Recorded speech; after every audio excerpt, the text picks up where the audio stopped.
Hey guys, Buckskin Dave here. I know it's been a long time since I posted, so I thought I'd start checking in on you. And one of you guys even said I had to watch an old video just so I can see what you're doing.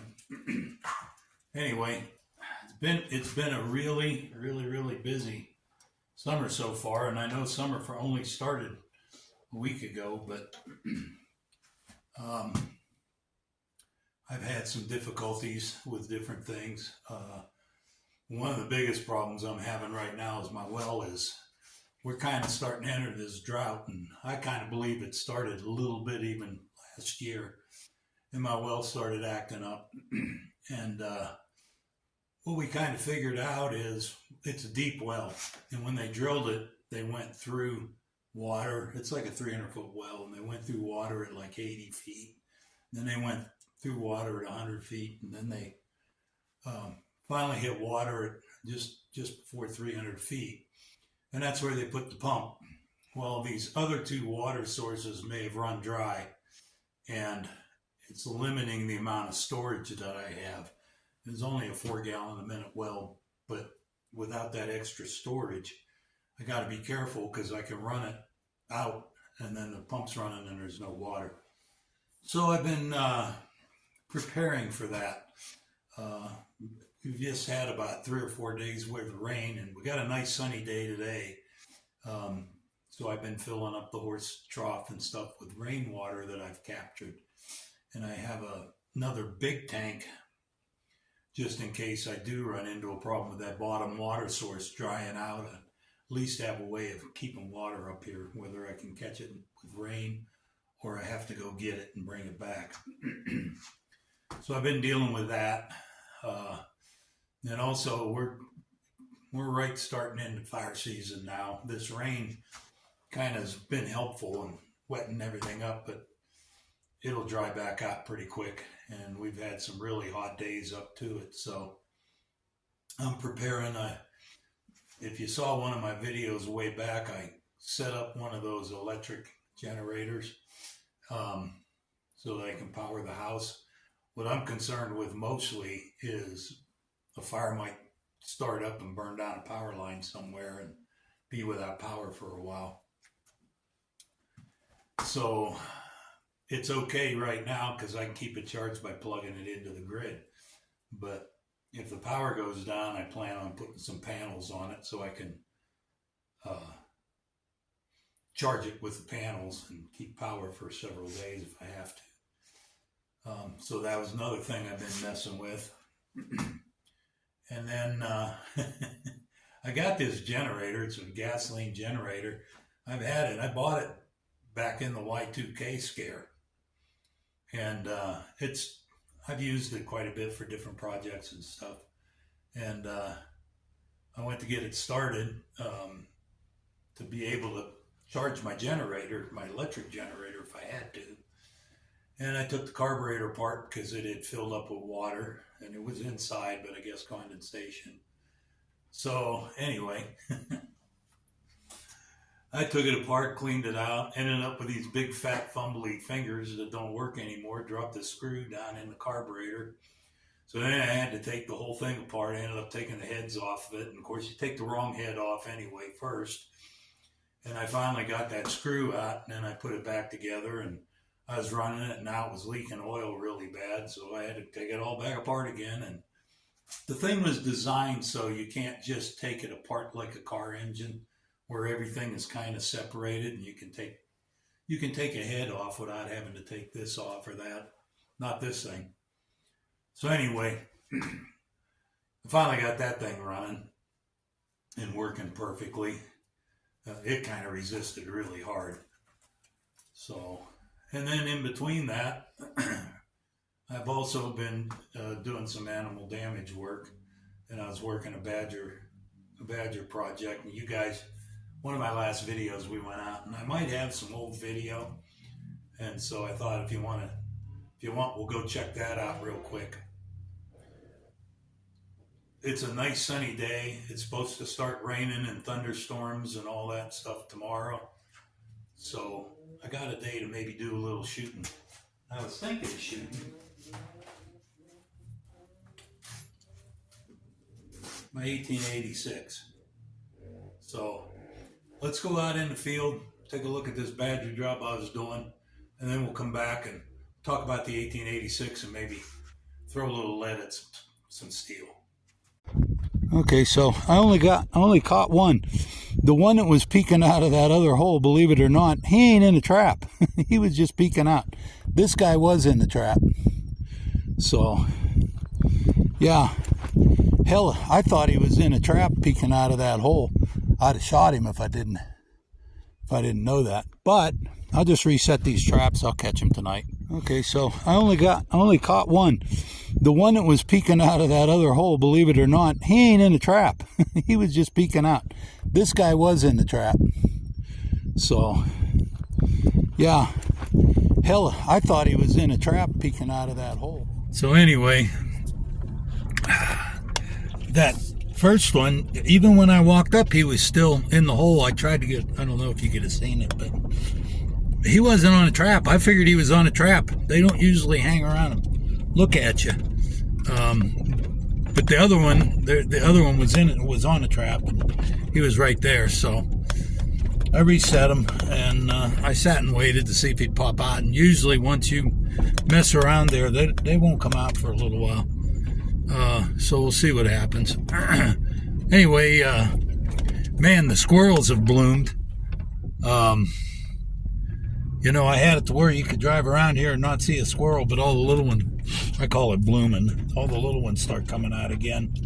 And so I'll be working on them next week, trying to get them cleared off a little bit. I'm doing the best I can. My major thing is to get these badgers out of here, but trying to take as many squirrels. I got like 26. I've removed about 2,600 squirrels, but this is a big field, and there's sure a lot more of them.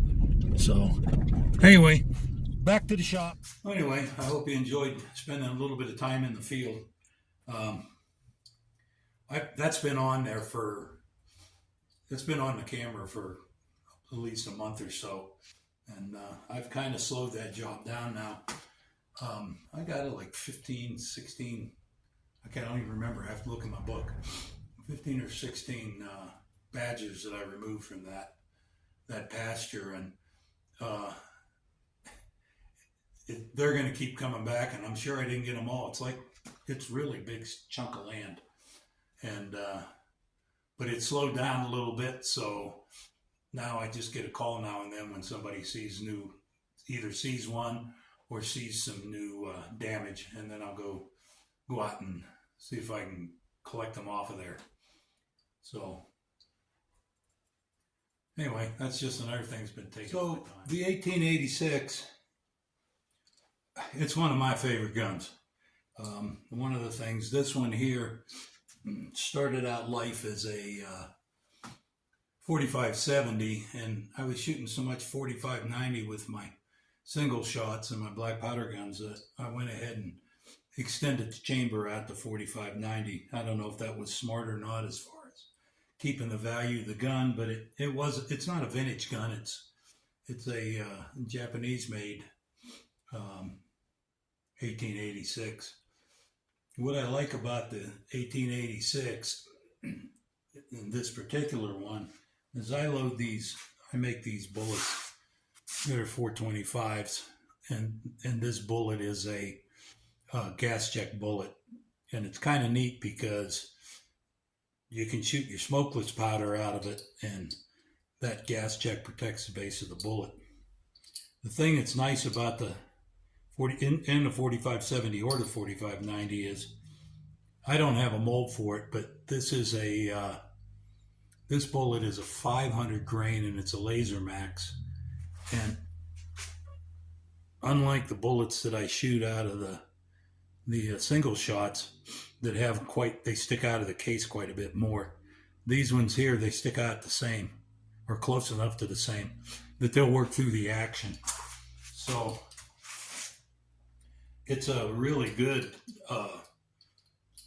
hard-hitting kind of rifle. I never had any trouble with bears or lions or any of that stuff, but that 500 grain bullet would definitely take care of a problem if I did. And for hunting elk and deer, this 425 is all that you ever need. These here are loaded with smokeless. I don't shoot black powder in this one very much, although I have, and it shoots black. It handles it very well too. But on this one, I like the smokeless loads. So anyway, let's go throw some rounds down range. So anyway, this is kind of one of my favorite guns. I know you guys want to look at the gun, so I'll bring it in close for you. This one started out with one of them shiny stock, kind of a lacquered stock finish on it. And after shooting some cowboy matches and stuff, the problem with that lacquer stuff, when it gets a chip or a ding or whatever in it, it's not really that pretty. So after a while, I went ahead and I refinished it and just did an oil stain on it. It has just regular front sight, open sights. I don't know if a guy could put a scope on it. I don't know that I'd want to. But anyway, what's nice about this and then the 4590, depending on what bullet and load I'm using, with a 400-ish grain bullet, I get almost 1800. I think one of them was 1836. Depends on what powder you use. I went to the 5744, and that dropped me down to the 1700 range, which is plenty for this gun. It shoots pretty much on center. So I'm just going to fire a few rounds here through at my it's about 40 yards. And oh, and you know, the other thing too, it holds like 9 bullets. You can load this baby up and go for a walk, and you don't have to have bullets in your pocket. That should be plenty of bullets to do a hunt. Anyway, let's give her a whirl.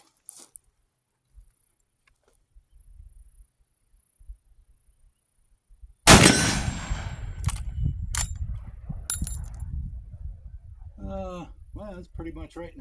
I got a green splotch spray painted on there. That's pretty close to the center of it. It's pretty stout. That's the other reason I went down to that 16 and 1700 feet per second range. This one has a crescent buttstock on it. No fun when they're booting really hard. This one, it's pretty heavy gun, but it still boots pretty good. Backing it off a little bit in velocity kind of saves your shoulder.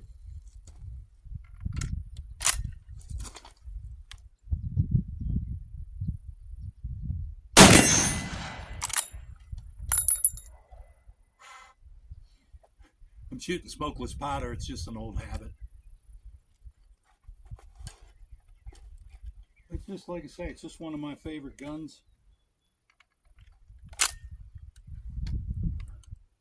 And it shoots really well.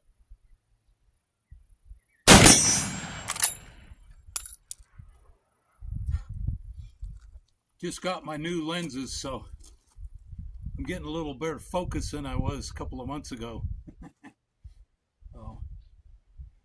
Well, I hope you enjoyed a little bit of time. I just wanted to let you know what I was doing and why I wasn't on as much. As I start, now that I've kind of got myself a little bit situated here, as I try to improve this place. Like I say, I'm not trying to live off grid or anything like that, but I want to have good systems in case fire season or bad winter storms or whatever El Nino has in store for us this year. I want to be able to be comfortable should some of those systems, the outside systems, fail, and I have to come up with a water supply, or I have to come up with some power for a few days. Or I think one time years ago we ran out of power. It was almost a week, and our power comes over the Continental Divide, and it's one line that comes over, and then it feeds this side and up north. And apparently we had some of that heavy, we had a lot of snow anyway that year, and we had some of that heavy wet stuff, and there was a power line that went out there, and hell, it took them a couple of days just to find it on snowmobiles. That's the only way they can get up there with snowmobiles. And then once they find it, of course, they had to get their equipment in there to fix it. So it took a bit of time. And at that time, I just had a gas generator, gasoline-powered generator. But as a matter of fact, it's the one, it's the one with the screw in the carburetor. It made life a whole lot nicer to have power and heat and all that stuff during kind of the. I seem to remember it was in the 5 below to 5 above temperature range too. So it was nice to have that emergency stuff. Living up here in the mountains, there's nobody to depend on but yourself. So I'll try to include you in on some of the improvements I'm doing here. And if you got some comments on stuff that you do to make your life better, if the grid goes down or water starts flowing or whatever, put it on there. Let's talk about it. Anyway, that's all I got for you this time. I'm glad you stopped in for a cup. I'm Buckskin Dave. See you next time.